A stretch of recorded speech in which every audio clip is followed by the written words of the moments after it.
오늘 우리에게 주시는 하나님의 말씀은 창세기 31장 1절에서 24절입니다. 야곱이 라반의 아들들이 하는 말을 들은즉 야곱이 우리 아버지의 소유를 다 빼앗고 우리 아버지의 소유로 말미암아 이 모든 재물을 모았다 하는지라. 야곱이 라반의 안색을 본즉 자기에게 대하여 전과 같지 아니하더라. 여호와께서 야곱에게 이르시되 내 조상의 땅 내 족속에게로 돌아가라. 내가 너와 함께 있으리라 하신지라. 야곱이 사람을 보내어 라헬과 레아를 자기 양떼가 있는 들로 불러다가 그들에게 이르되 내가 그대들의 아버지의 안색을 본즉 내게 대하여 전과 같지 아니하도다. 그러할지라도 내 아버지의 하나님은 나와 함께 계셨느니라. 그대들도 알거니와 내가 힘을 다하여 그대들의 아버지를 섬겼거늘 그대들의 아버지가 나를 속여 품삯을 10번이나 변경하였느니라. 그러나 하나님이 그를 막으사 나를 해치지 못하게 하셨으며 그가 이르기를 점 있는 것이 내 삭시 되리라 하면 온 양떼가 낳은 것이 점 있는 것이요 또 얼룩무늬 있는 것이 내 삭시 되리라 하면 온 양떼가 낳은 것이 얼룩무늬 있는 것이니 하나님이 이같이 그대들의 아버지의 가축을 빼앗아 내게 주셨느니라.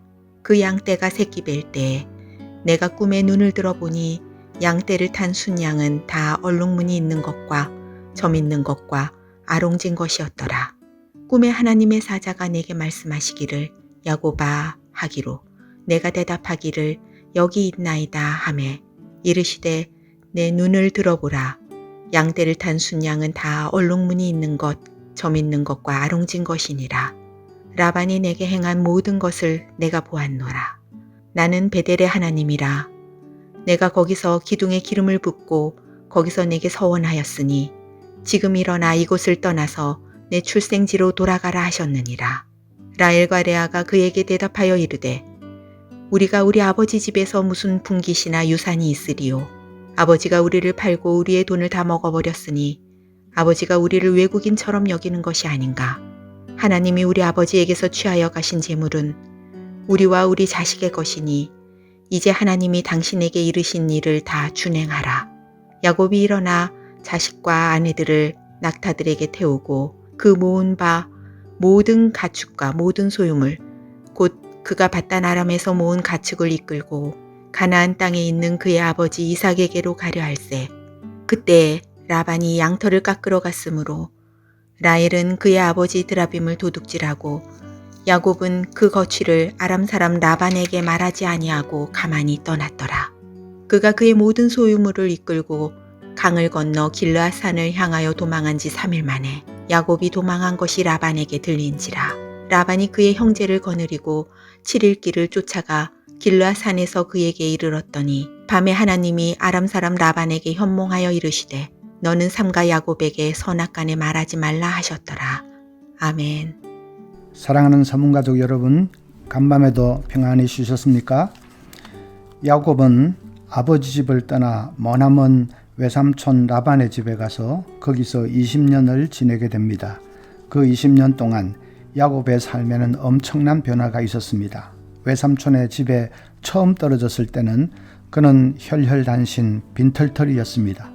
그런데 20년 후에는 12명의 자녀를 거느린 다복한 가장이 되었고 많은 가축을 소유한 부자가 되었습니다. 남의 집 머슴이 거부가 된 그야말로 입지전적인 성공을 거둔 것입니다. 그런데 그가 성공한 과정을 잘 살펴볼 필요가 있습니다. 그는 외삼촌의 둘째 딸 라헬과 사랑에 빠졌습니다. 라헬을 얻기 위해 외삼촌이 하라는 대로 7년을 죽자고 일합니다. 드디어 7년을 채우고 그렇게도 사랑하는 여인과 첫날 밤을 지냈는데 다음날 아침에 보니 그건 라헬이 아니라 언니 레아였습니다. 외삼촌이 약속을 어기고 레아를 준 것입니다. 할 수 없이 야곱은 라헬을 얻기 위해 또 7년을 머슴처럼 죽자고 일합니다. 그래서 마침내 라헬도 얻게 됩니다. 그런데 문제는 이 두 여자가 자매간이면서도 서로 무섭게 시기하고 질투하는 겁니다. 서로 자식을 많이 낳으려고 무섭게 경쟁을 합니다. 그 당시는 아들이 하나라도 더 많은 사람이 큰 소리 치는 거니까 나중에는 자기 하녀들까지 야곱의 침실에 밀어넣어서 아들을 낳으려고 합니다. 여자들이 그렇게 싸우는데 야곱이 얼마나 스트레스가 많았겠습니까? 그런데 그렇게 시기하고 질투했기 때문에 결과적으로 야곱은 모두 12명이나 되는 자녀를 얻게 됩니다. 그 12아들은 훗날 이스라엘 12지파의 조상이 되어 그들을 통해 이스라엘이 큰 민족을 이루게 됩니다. 인간은 시기하고 질투했지만은 하나님은 그것을 통해서 야곱에게 풍성한 자녀의 축복을 주신 것입니다. 화가 변해서 복이 되게 하신 것입니다. 야곱이 부자가 되는 과정도 마찬가지입니다. 그는 외삼촌에게 자기의 품삯에 대해 제안을 하면서 가축 중에 검은 것이나 점 있는 것이나 아롱진 것이 태어나면 자기에게 달라고 합니다. 외삼촌은 검정이나 점박이나 아롱진 것은 수가 얼마 안 되니까 그러자고 했습니다. 그러나 야곱이 그런 제안을 한 데는 꿍꿍이 속이 있었습니다. 30장 37절부터 보면 야곱이 버드나무와 살구나무와 신풍나무의 푸른 가지를 가져다가 그것들의 껍질을 벗겨 흰 무늬를 내고 그 껍질 벗긴 가지를 양떼가 와서 먹는 개천의 물구유에 세워 양떼를 향하게 하며 그 떼가 물을 먹으러 올 때에 새끼를 베니 나뭇가지를 껍질을 벗겨서 알록달록하게 해서 그것을 가축들이 물 마시러 오는 개천에 세워놓았다는 것입니다. 가축들이 알록달록한 나무 앞에서 물을 마시고 늘 그 앞에서 놀고 하면 다음에 새끼를 낳을 때 검정이 점박이 아롱진 것을 낳겠지 하고 계산한 것입니다. 정말로 그 다음부터는 새끼만 나오면 검정이나 아롱진 것, 점 있는 것입니다. 날이 갈수록 야곱의 가축은 늘어나서 마침내 그는 많은 가축을 거느린 부자가 되었습니다. 여러분, 야곱이 참 머리가 좋다 싶습니까? 아닙니다. 눈에 얼룩진 나뭇가지를 봤다고 해서 얼룩진 새끼를 베는 것은 아닙니다. 아들 낳고 싶다고 해서 부부가 잠자리에 들 때 눈앞에 아이 고추를 크게 그려놓고 날마다 그것만 쳐다보고 있으면 아들이 됩니까? 아니지요. 환경적 요인이 뱃속 자식의 DNA를 결정지을 수 있는 것은 아닙니다. 야곱의 가축이 늘어난 이유는 딴 데 있습니다.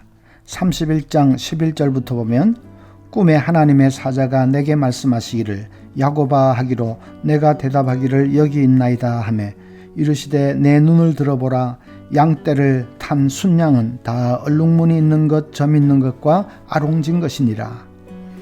가축이 교미를 하는데 왕성하게 교미하는 놈은 전부 얼룩지고 점 있고 아롱진 것이었다는 말입니다. 이상하게 라반의 가축은 비실비실 교미를 잘 못하는데 야곱의 가축은 왕성하게 교미를 잘 또 합니다. 하나님이 그렇게 되도록 역사하신 것이지요. 하나님이 개입하신 것입니다. 야곱은 머리를 굴린다고 굴렸지만 너무나 어설프게 머리를 굴렸습니다. 그런데도 하나님은 그것과 상관없이 그가 부자가 되도록 축복하십니다. 하나님이 야곱에게 왜 그런 복을 주시죠? 화가 변해서 복이 되게 하시고 어설프게 잔꾀를 부려도 부자가 되게 하시고 왜 그러시지요? 하나님이 베델 들판에서 야곱에게 약속하신 것 기억하십니까? 창세기 28장 14절에 내 자손이 땅에 티끌같이 되어 내가 서쪽과 동쪽과 북쪽과 남쪽으로 퍼져나갈지며 땅의 모든 족속이 너와 내 자손으로 말미암아 복을 받으리라. 너의 후손이 믿음의 백성이 되어서 동서남북으로 무수히 뻗어나가게 될 것이다. 그들이 하나님의 나라를 온 세상에 확장하게 될 것이다. 그래서 세계 열방이 그들로 인해 복을 받게 될 것이다. 그 말씀 아닙니까? 야곱은 열방의 하나님 나라를 심을 축복의 씨앗이었습니다. 작은 겨자씨 하나가 큰 나무가 되어 새들이 거기에 다 깃들이듯이 야곱은 그런 축복의 씨였습니다. 그를 통해 하나님 나라가 영광스럽게 확장될 것입니다. 그런 야곱이기 때문에 하나님은 그의 삶을 놀랍게 축복하시는 것입니다. 그러면 야곱은 늘 만사 형통했을까요? 축복의 씨앗이니까 고생이나 어려움은 전혀 하지 않았을까요? 아닙니다. 어려움도 겪고 고생도 숱하게 했습니다. 그런데 야곱이 겪은 어려움을 자세히 보면 그 속에도 교훈이 있습니다. 그가 외삼촌 집에서 14년을 머슴처럼 지낸 것, 그것은 외삼촌에게 속아서 그렇게 되었습니다. 라헬을 준다고 해놓고는 레아를 주었지요. 또 31장 7절에 보면 외삼촌이 야곱의 품삯을 10번이나 변경했다고 합니다. 말이 쉬워서 10번이지 어떻게 말 바꾸기를 10번이나 할 수 있습니까? 그때마다 야곱의 속은 시커멓게 타들어갔을 것입니다. 왜 계속 썩는 일이 되풀이되었을까요? 야곱 자신이 옛날에 아버지를 속이고 형을 속여서 축복을 가로챘던 일이 있지요. 자신이 외삼촌에게 당할 때마다 그 일이 생각났을 것입니다. 아, 내가 뿌린 대로 거두는구나 하는 것을 절실히 깨달았을 것입니다. 그때의 일을 얼마나 회개하고 또 회개했겠습니까? 하나님이 야곱을 그렇게 다루시는 것입니다. 하나님은 야곱에게 형통한 삶을 주실 수도 있지만 그에게 험악한 세월을 살게 한 것은 그를 참된 믿음의 사람으로 만들기 위해서였습니다. 그가 축복의 씨앗이기 때문에, 중요한 사람이기 때문에 그를 그냥 죄악 속에 뒹굴게 할 수는 없는 것입니다. 그래서 하나님이 그를 그렇게 철저하게 다듬으신 것입니다. 여러분, 무엇을 느낍니까? 야곱의 인생은 온전히 하나님의 손 안에 있었습니다. 하나님이 그를 완벽하게 인도하고 계셨습니다. 그가 복을 받든지 고난을 당하든지 그것은 다 하나님의 섭리 속에서 된 것이었습니다. 그의 생은 자기가 사는 것이 아니라 하나님이 대신 살아주시는 생이었습니다. 우리도 마찬가지입니다. 우리는 다 예수 믿어 천국을 소유한 천국 백성이 되었습니다.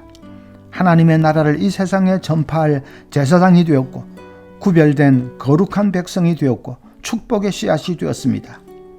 그렇다면 이 야곱의 자리에 우리 자신을 넣으면 꼭 맞습니다. 우리의 생은 하나님의 손 안에 있습니다. 우리 인생을 하나님이 완벽하게 인도해 주십니다. 내 인생은 내가 사는 것이 아니라 하나님이 살아주십니다. 세상 사람들은 인생은 우연의 연속이라고 하겠지요. 인생은 운명의 굴레를 벗어날 수 없는 것이라 하겠지요. 그러나 우리 천국 백성에게는 우연도 아니고 운명도 아닙니다. 우리에게는 오직 하나님과 함께하는 아름다운 동행만이 있을 뿐입니다. 아버지가 모든 것이 합력하여 선을 이루게 해주실 줄 믿고 하루하루 소망 가운데 그분과 동행하는 것입니다. 여러분, 인생의 문이 닫힐 때도 낙심하지 마십시오. 살면서 자꾸 인생의 문이 닫힐 때가 있습니다. 삶이 자꾸 꼬이기만 할 때가 있습니다. 그래도 낙심하면 안 됩니다. 하나님은 한쪽 문이 닫히면 반드시 다른 쪽 문을 열어주시기 때문입니다. 야곱이 어린 나이에 집을 도망쳐 나올 때 하늘이 무너지는 것 같고 인생이 완전히 끝난 것 같았겠지요. 그러나 그게 아니었습니다. 집을 나왔기 때문에 그는 오히려 성공하게 되었지 않습니까? 하나님은 다른 문을 열어놓고 계셨습니다. 여러분, 자녀 결혼이 도무지 잘 안 됩니까? 취업의 문이 잘 열리지 않습니까? 사업을 해보려고 하는데 이상하게 길이 잘 안 열립니까?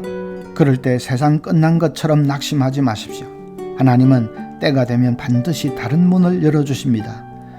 여러분에게 하나님 나라를 위해 살고 싶은 열망이 있다면, 삶의 목적을 하나님의 나라에 두고 있다면 그러면 염려하지 마십시오. 하나님은 다른 문을 열어주십니다. 그 문은 내가 생각하고 내가 계획했던 문보다 훨씬 더 좋은 문이 될 것입니다. 하나님은 나보다 나를 더 잘 알고 계시기 때문에 훨씬 더 좋은 문을 준비하고 계십니다. 그 하나님만 바라보고 끝까지 인내하며 나아갈 수 있기를 바랍니다. 시련이 변해서 복이 되게 하신 야곱의 하나님이 바로 나의 하나님인 것을 믿고, 한쪽 문이 닫히면 다른 문을 열어주시는 하나님이 바로 나의 하나님인 것을 믿고 끝까지 인내하며 하나님만 의지하며 나아갈 수 있기를 간절히 바랍니다. 오늘 아침에 두 가지 기도로 기도하겠습니다.